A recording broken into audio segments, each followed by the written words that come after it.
All right, hopefully those who are missing will arrive shortly. I know I pushed this at you. If you're not interested, just tune me out. Tomorrow is the virtual job fair. So if you have any interest whatsoever, if you go out to this, you can download your resume. There will be about 7 or 8 companies that are looking for IT people that are there. All right. And again, some of them may have internship opportunities because I know none of you are graduating. All right. But if it's something you're interested in, take a look at it. Also, as I did yesterday, I sent you another article today.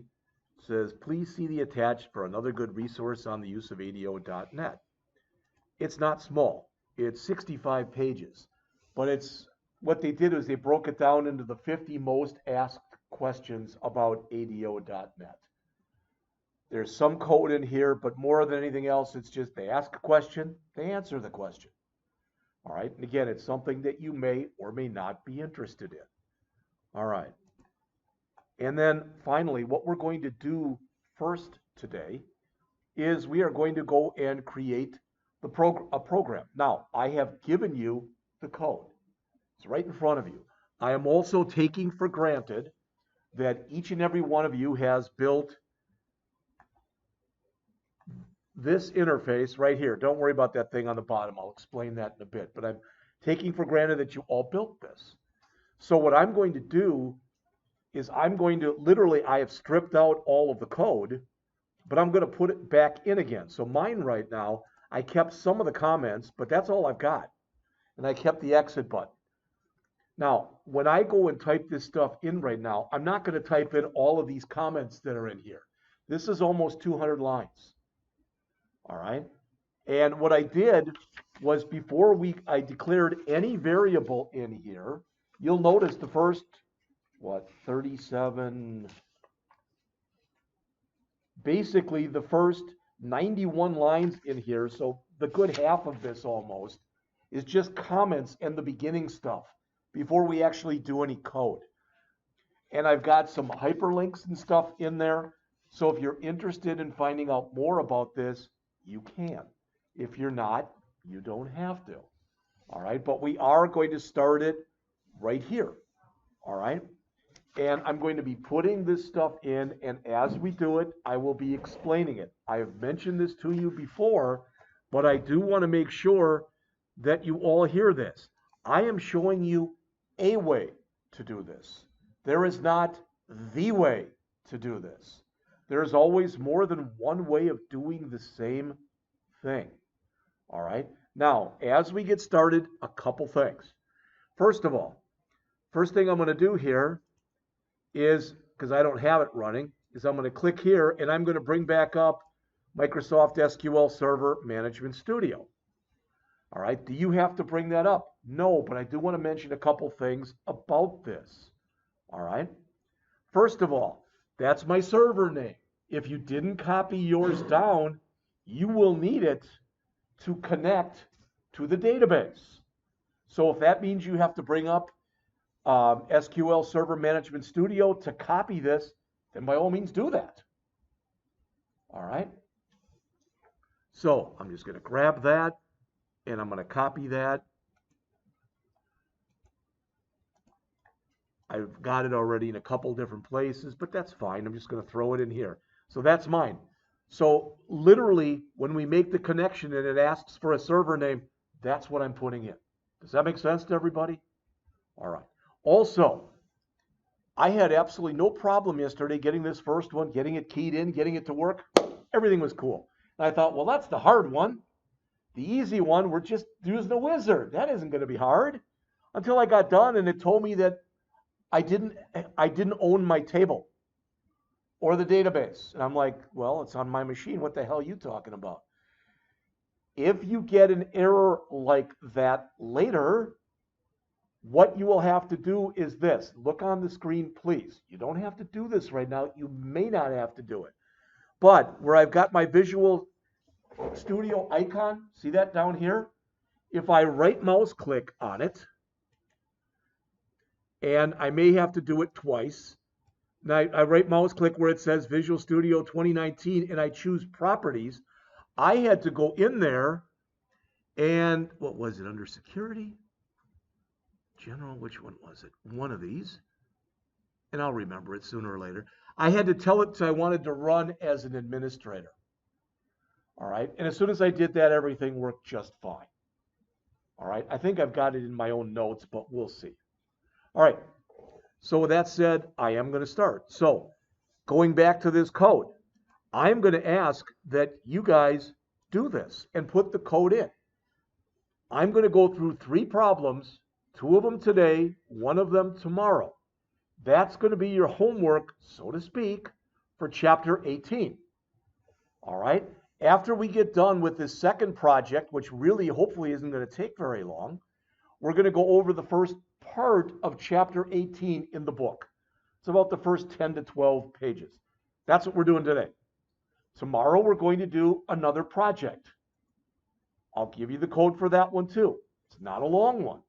Then we're going to go over parts 2 and 3 of chapter 18. All right. Then on Friday, we're going to talk about what we're going to be doing for the rest of the semester. We will go over the written test for chapter 18, and we will go over the rest of chapter 18. All right. Next week, we will be working on a project / going over chapter 19. The week after that, we will continue working on a project / going over chapter 20. That'll get us to the last week of class. That last week of class on Monday and Tuesday, we may go into Wednesday, but I think we can do it on Monday and Tuesday. I'm going to go over in your book, it's chapter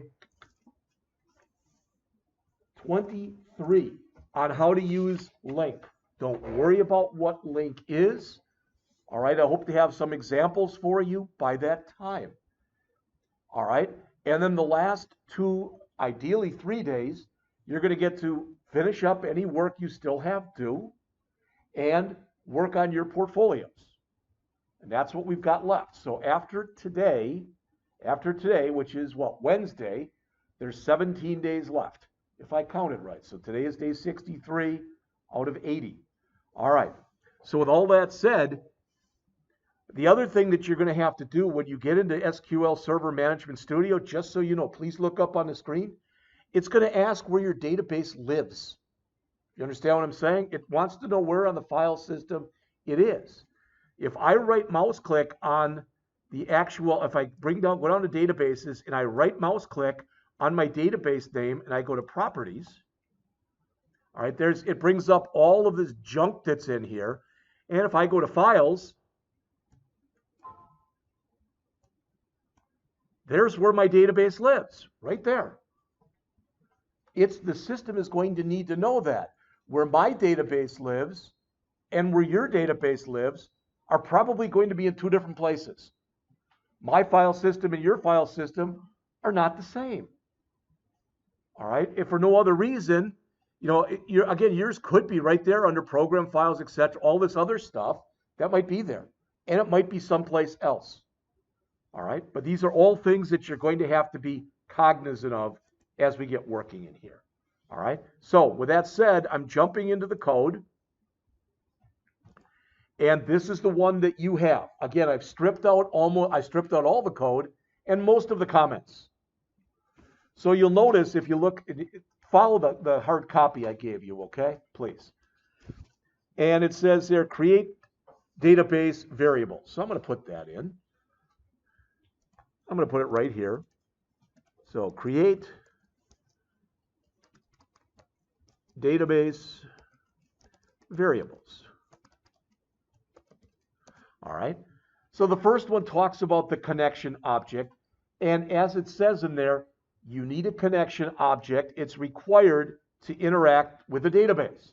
It's going to eventually put the information the system needs to do the interaction.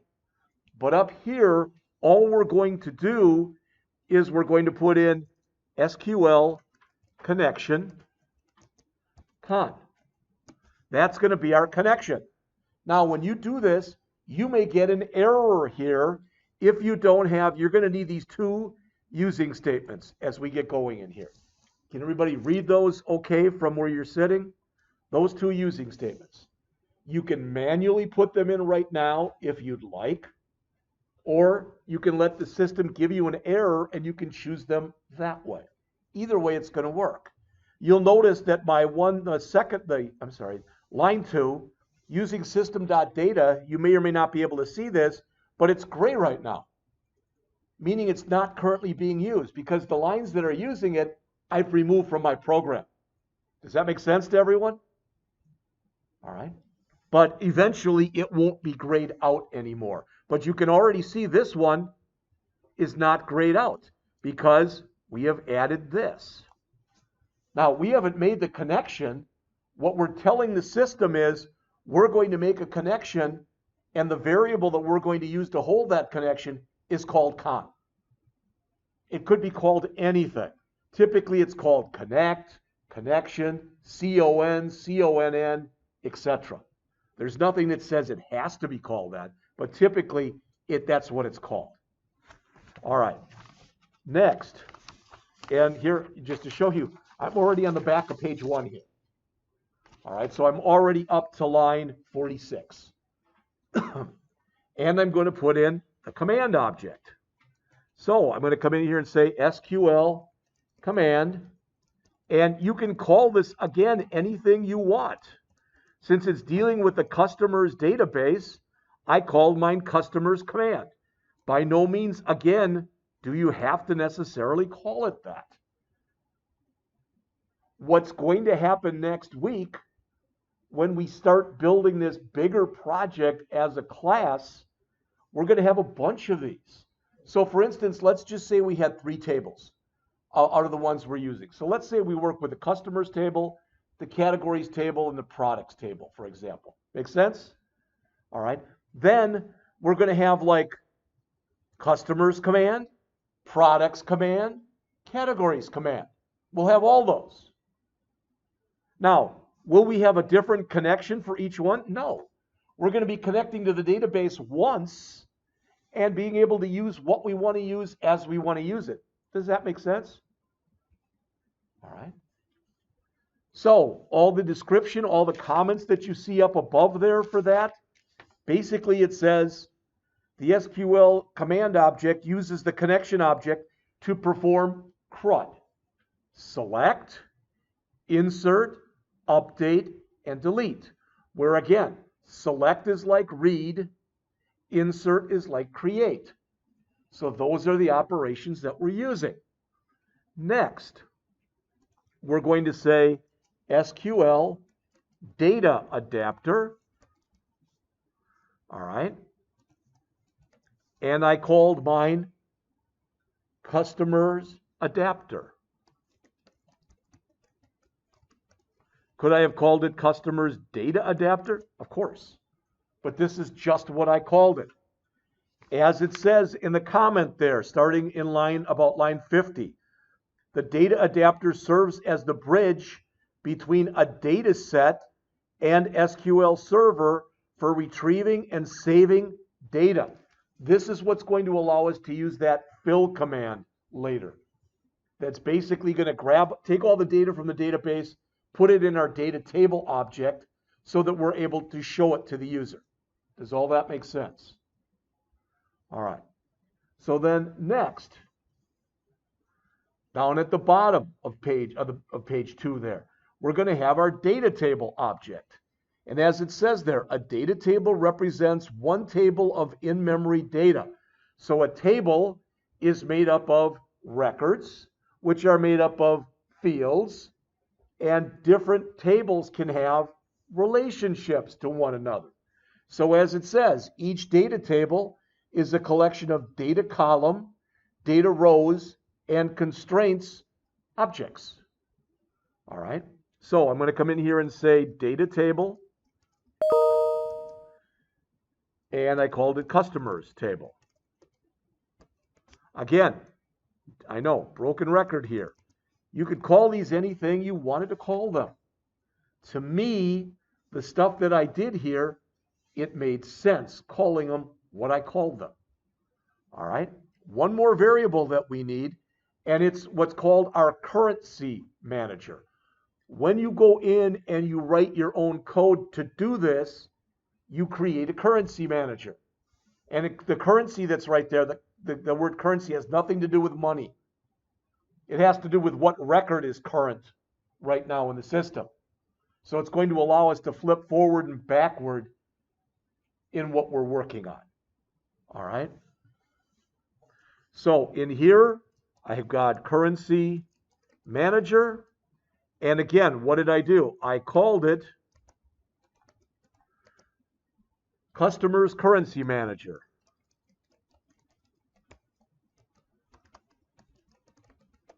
And again, could be called anything. Right now, all 5 of those are grayed out. And they are all grayed out because we're not using them yet. We've declared the variables, but we're not using them. As you can see, I'm not going to do this, but if I click on the light bulb, it says you're not using these. So if I chose the second one there, remove unused things, they'd all be gone. Well, that'd be stupid because then I'd have to type them in again. All right. Okay, this is the constructor. So when the form gets created, that's what gets called. It calls initialize component, which is a system function that sets everything up. It goes into that form designer file and does what we need to have done. So that said, I'm going to just jump down into this big comment that's here under our load event. All right. And do I expect 100% of this to make sense? No.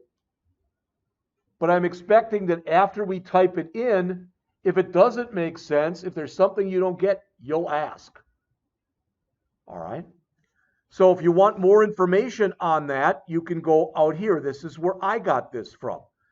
Mine didn't work when I first put it in. I went out to that connectionstrings.com, went to SQL Server, like I showed you yesterday, copied in their suggested one, and ran it, and didn't work. So I had to add this thing in here about integrated security. I had to add integrated security equals SSPI. As you can see, that stands for Security Support Provider Interface. In English, it says I'm not using, remember when we set this up and you could either say, you could say SQL authentication, where we could have added our own username and password. We didn't choose that. This says we're not choosing that.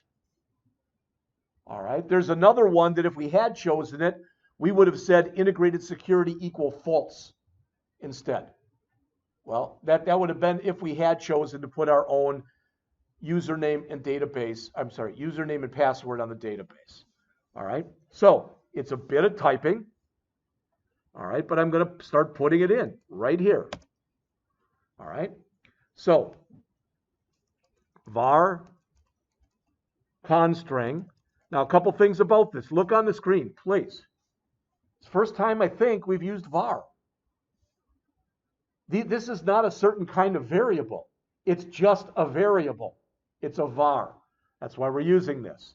We're creating it right now, and it's called constring.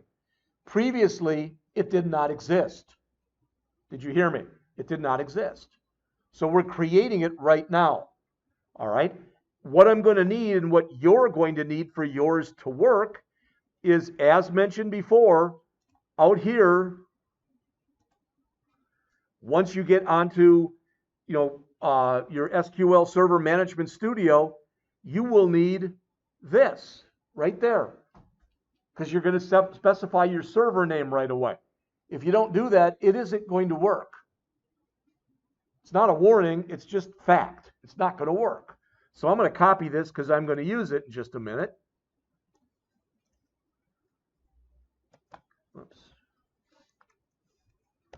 All right. So I'm starting to create my connection string. And now, when I put it in there, just so you know, at the beginning of this, I'm going to put in an @ sign. Before I put in anything, I'm going to put in an @ sign. If I did not put in the @ sign, because I'm going to have to give it a path to where this is, and see this up here? That backslash, it would choke on that. So if I didn't put an @ sign in at the beginning, look on the screen, please. I'd have to do this. I'd have to use \\\. That turns off the special meaning, and it says, now it's just to be used as the \\. But by putting the @ sign at the beginning, I don't have to do that. All right? Okay, so I'm going to come in here, and like I said, I'm going to create my connection string. So it's equal to @ sign. Then in double quotes, server equals, and I'm going to paste in my server name.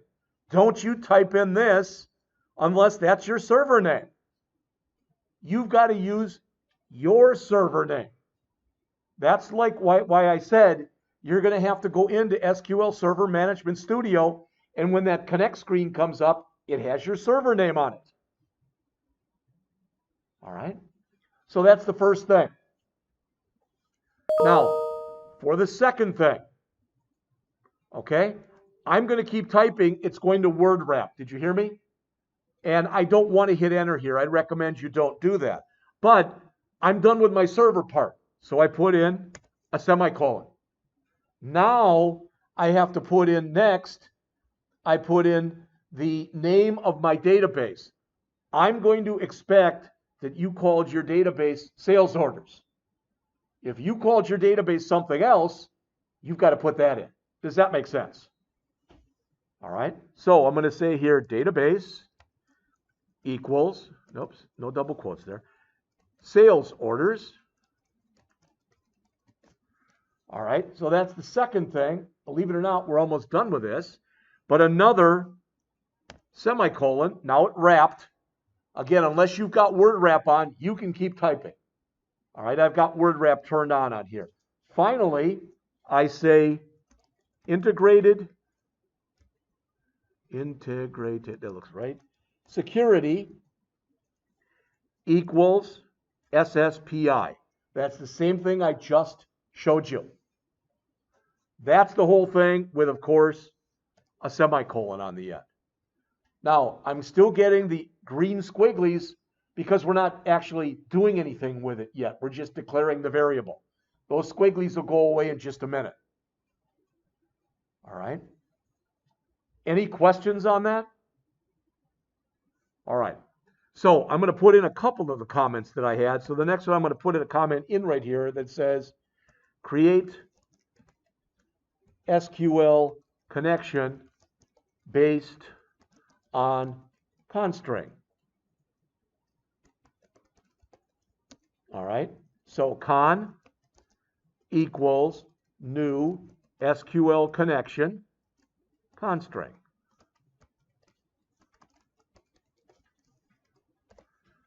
All right. So what that is doing is it's now telling me I want to create a connection to the database. And the information that I need in order to connect is in this constraint, which we just declared up here. So it's got my server name, it's got my database, and it has my security restrictions. And again, I'm just hoping what I'm saying makes sense. All right.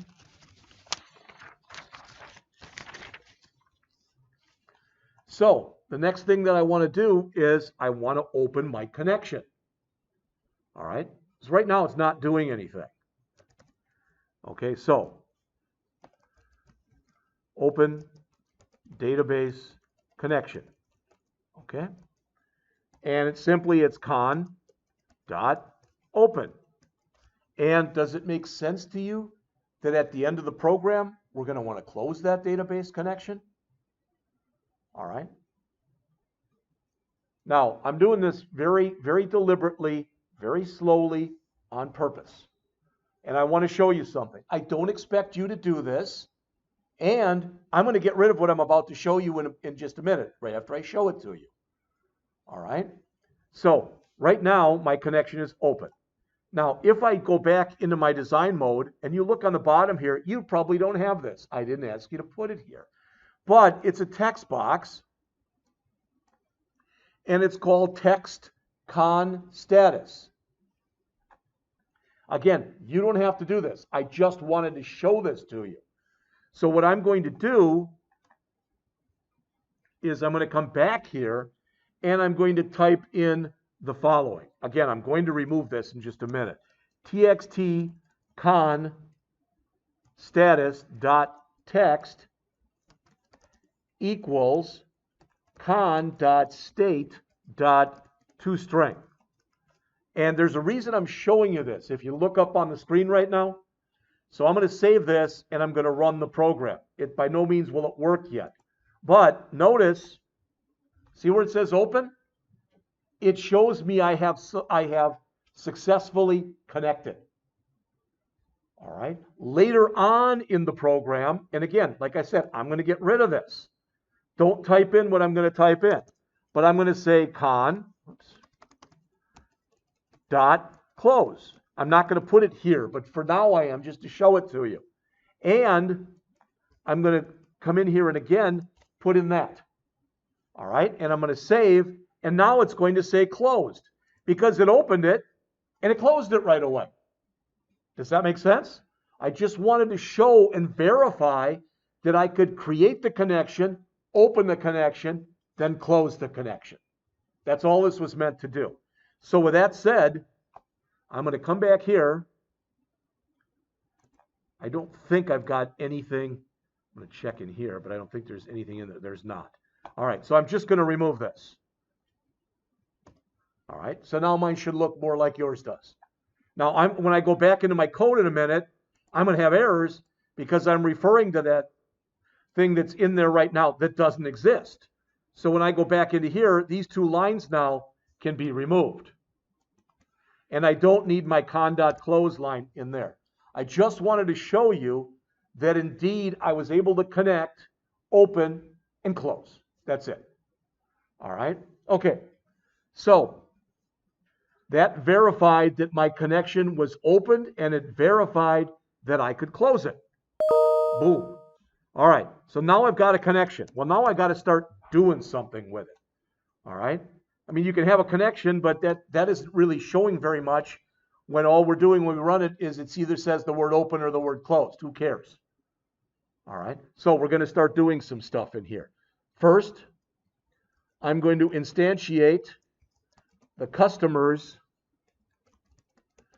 command SQL command object. And what that will do, for lack of better words, it will hold the results of the customer's command.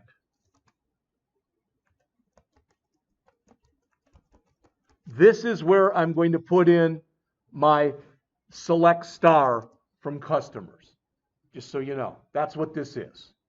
So right now, when you look up on the screen here, again, notice that is not grayed out, but customers command right now is grayed out when you look here. My hope is after I put in this next line, it won't be grayed out anymore. So I'm going to say customers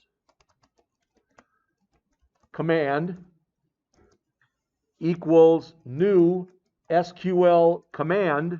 And you can put everything I'm going to show you, you can put it all in lowercase if you want to. I'm going to put in my keywords in uppercase. So I'm going to put in here select star from customers, and I need a connection object there, con. So that's where we are right here. And if you look up on the screen, I'll come right back to this. Notice that now, I'm surprised. I thought that this wouldn't have been underlined anymore, but it is. All right. I don't think I have to hit enter, but maybe I did. Nope. All right. But we have now created our SQL command object.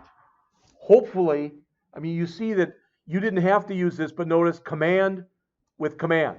My con was with my connection, etc. All right. So I've done that. All right. So when we use the word new, remember it's object orientation. So what we're doing there is we're instantiating a customer's command object of type SQL command. This is going to, again, run the command that's going to say select star from customers. All right, if you are following along, I'm on about line 120 or so in the handout I gave you. Now that we've done that, Next, I'm going to instantiate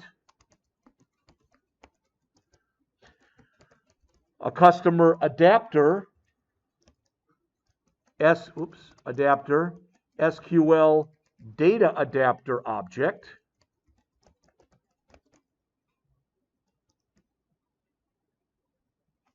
Well, I guess I screwed up here when I'm looking at this. Command object, this is wrong. This line belongs down on the next one. Sorry about that. We'll go back and look at it in just a minute. That goes there. This, where it says instantiate this should have said set the string to read all customer records.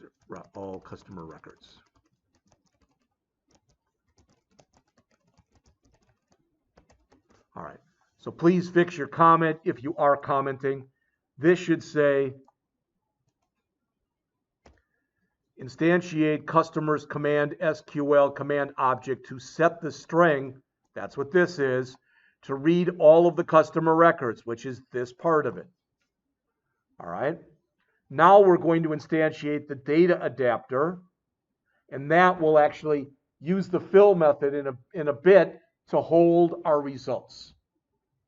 All right. So sorry. No excuse, just I screwed up.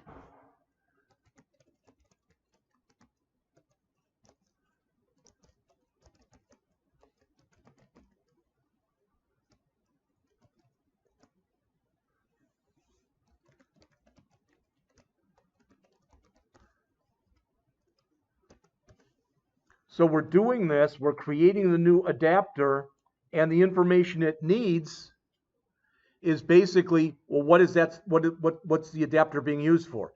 It's being used for this, which is this. So in other words, the adapter is going to be the bridge that's going to allow us to fill in eventually our text boxes with the information from the database. All right.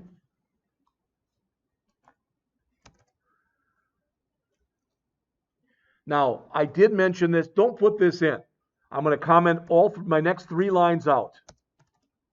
All right. But we could have also, so you can also do the above line over 2 lines of code as this. And that is, in fact, I'm going to uncomment them, and I'm going to comment them out again in just a second. So I could have said customers adapter equals new SQL data adapter. I've got just the word adapter there, but it should have been data adapter. All right, and customers adapter. I'm going to show you now why this is important. Look on the screen, please. When I hit period, there is a select, there is an update, there is a delete, etc. So there is that stuff. This is the way you have to do it over 2 lines if you're doing anything except a select. Since we're only doing a select, we may as well do it the easy way with just a line of code. All right. But we could have put in this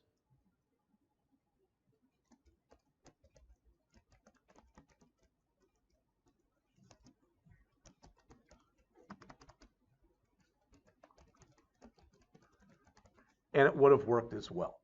All right. Okay.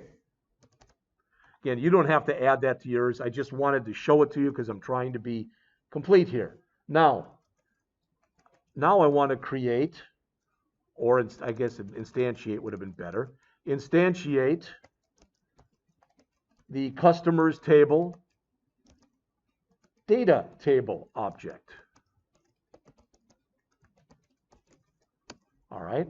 So customers table equals new data table.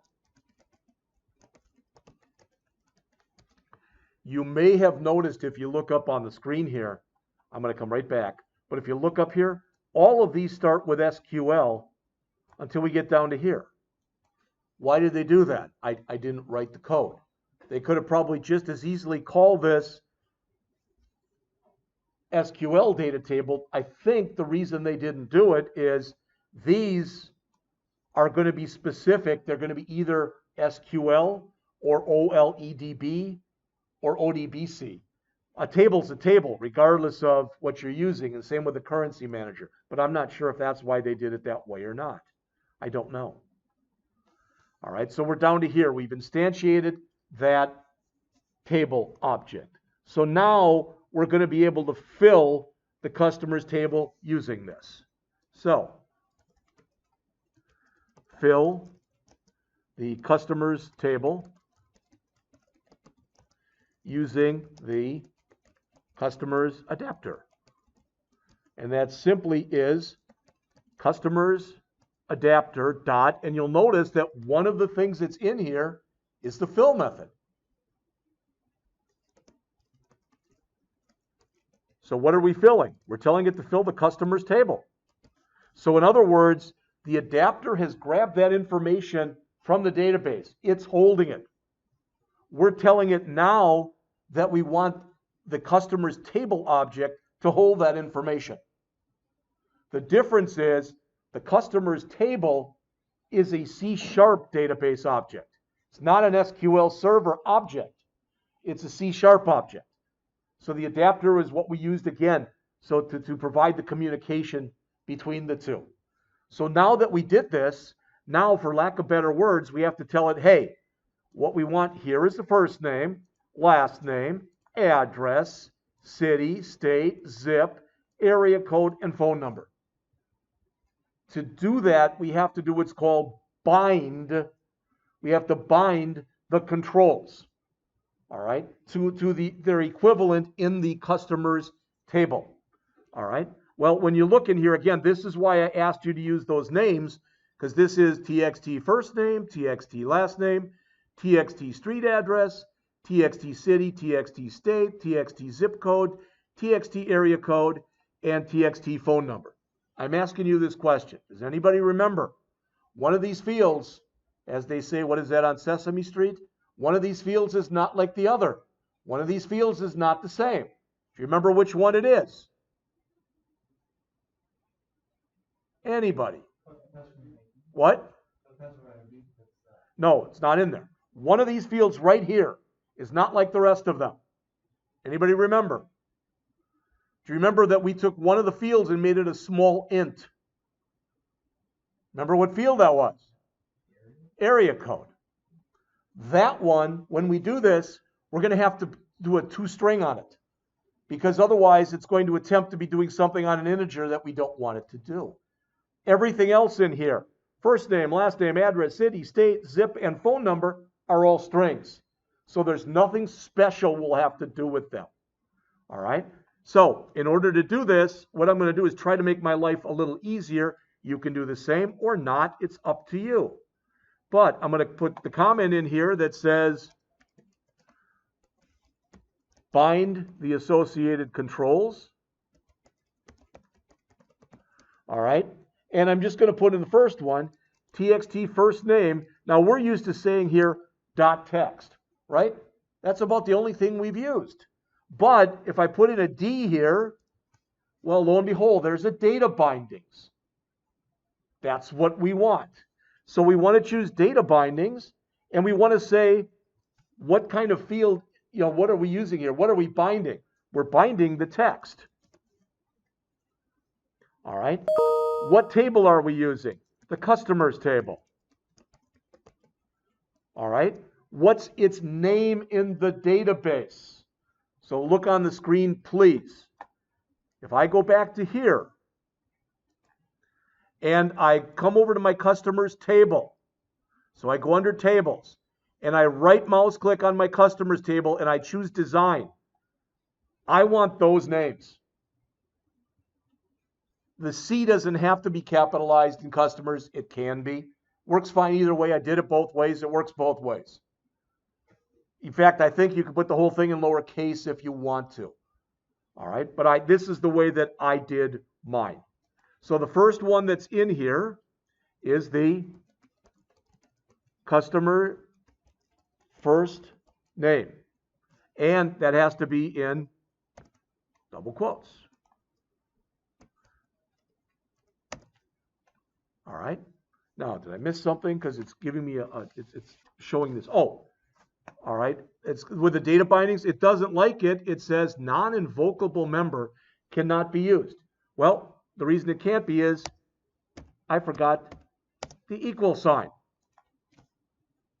Still doesn't like something. So let's see. Pardon? Dot add. You are correct. Dot add. And it is not equals. It is there. There we go. All right. If I make this a little smaller, it won't word wrap.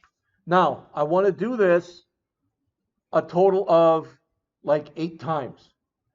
So to me, the easiest way to do it is to grab this and put it in there 8 times. But I've got to change every one of these. Make sure you do. So the next one will become last name. And then this one must become last name. You get the idea. I'm not going to talk for a couple minutes. I'm just going to change all of these.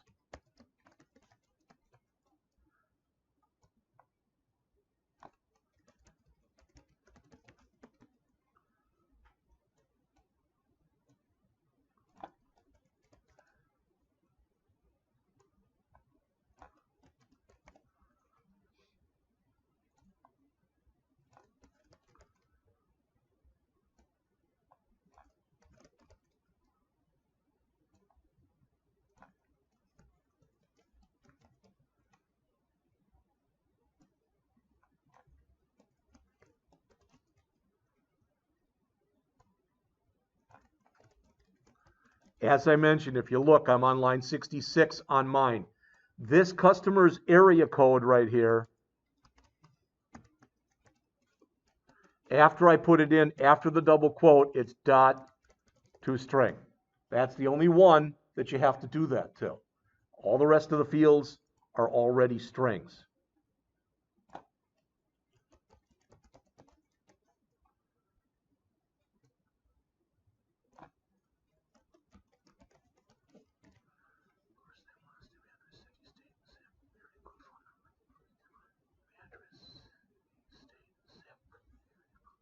I think that everything I put in there was correct. We're not done yet, but we're getting there. All right, I'm on the bottom of page 4 on mine. I'm down to line 146. So again, we're almost there. So the next thing I want to do is I want to set up my currency manager. Now, I'm going to set it up incorrectly on purpose. Did you hear me? Yes, I know. I'm going to get an error. I want the error because I want to show you something. So I'll fix it in just a second. I'm going to say customer. Whoops. Just put my mess here. Create currency manager.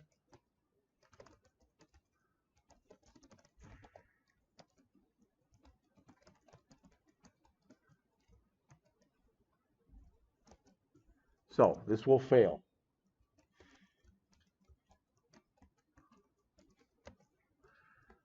We're telling it here that we want to bind it to the customer's table.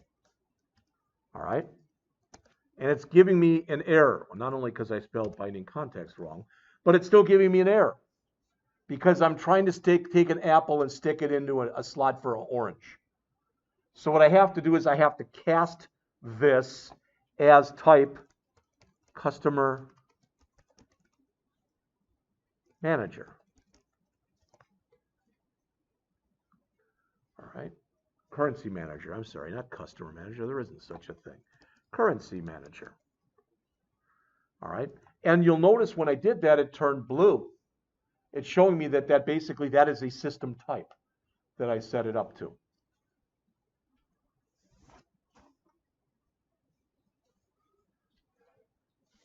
Once it does all this stuff, I can now get rid of a few things that I don't need anymore. All right. So I can come down here now and I can say customers adapter dot dispose, customers table dot dispose. So these things are, for lack of better words, are going to be created and removed as we don't need them anymore. Does that make sense? If you keep them open, if I didn't do any of these disposes and I stop the program, they'll be released. But it's taking up memory that's not doing anything anymore.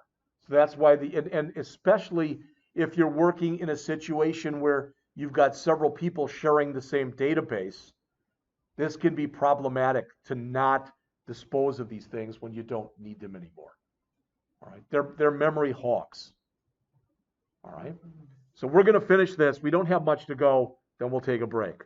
So we're going to use the currency manager now. So I'm going down to my first button, and all I have to say here is customer currency manager, and it has what's called a position property. So where do I want to position this? Well, again, since we're computer people, we always start with 0, right?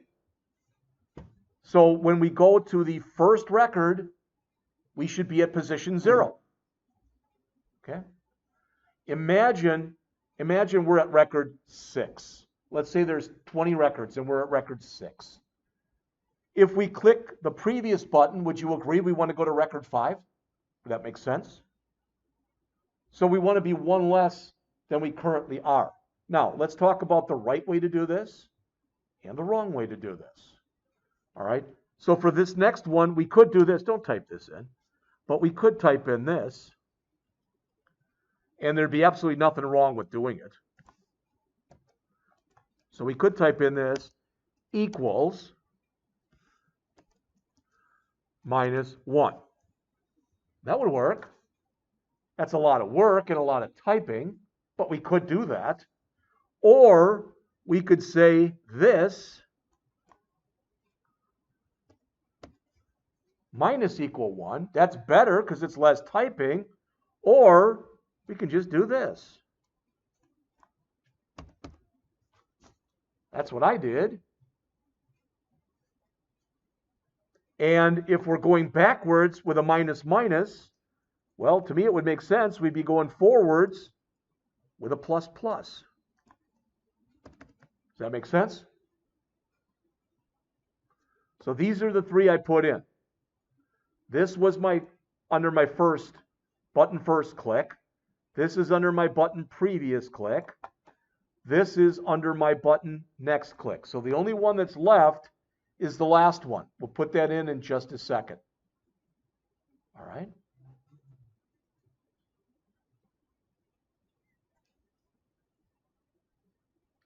Questions? All right, I'm going to move this down just a little so we can look at the last one.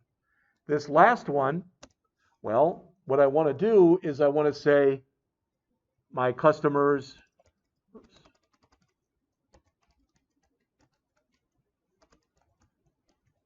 currency manager, okay, dot position. Well, it would be nice if we could just say this equals this customer's currency manager dot count. What's wrong with that? It's 1 too high. Remember, it's going to say 1 for our 0th record. So we've got to say -1. Semicolon. All right. Now, we're not done because I actually left something off of yours that I shouldn't have. Okay? So I'll leave that up there for a second so you can key that in if you're so inclined. All right? It would work now. It should work now. Let's put it that way. All right? We'll run it in a minute, but I wanted to show you one thing first. All right? Hopefully everybody's gotten a chance to catch up. Now, in here, where we exit, this is where we should close the database connection. Did you hear me? There's two ways to do this. I want to show you both of them. This is the way I did it. Right in here, I just said, if I say yes, meaning I want to end the program, now I said con dot close. Now I'm closing the database connection. And you want to do that before application.exit, not after it. Because with application.exit, you've already exited. All right? Now, not everybody agrees with what I just showed you. Okay? If you look up on the screen, please. I'm going to go back to here, and I'm going to click on my form. Look on the screen. See, I'm clicking on the form. And in my form, oh, where is it? There is an event in here that says form closing. See that? I could have gone and typed my own thing in here, and I could have called it the name of the form underscore closing. So I could have called this FRM sales orders underscore closing. Then in that closing event, I would have put the con.close. You understand what I'm saying? So there's two ways that you could do it. I think it's fine where we did it. So I'm going to save this, and I'm going to run it. There's my records. And you'll notice, next, I'm perusing my way through here. I can go to the last one, which is Luke Patterson. I can go to the first one, which is Suzanne Viscas, and I can go to the next one. If I go to my first and I click previous, it doesn't go anywhere. If I click last and I click next, it doesn't go anywhere. I could have it loop around to the front or loop back to the end if I wanted to do that. All right. Now, if yours did not work, you probably missed one of those things in that connection that I showed you earlier. All right. So it is 9:03. We're going to take a break. We're going to come back at 9:20, and we're going to create a brand new project from scratch. In that brand new project, like I said, if you start to run into any kind of problem, you may have to go in, as I showed you at the beginning of class, and say that you want to run this, and you want to run this as an administrator. I didn't know how to do it, but just so you know, it's kind of a pain in the butt, because as soon as you set that up to run as administrator, every time you start up Visual Basic, it's going to show you that window that says, hey, you want to run this basically as an administrator, that one window that you got when you download software that says, are you sure you want to do this type of thing? So that's kind of the bad thing about it. So let's take a break, and like I said, let's come back, please, in 15 minutes.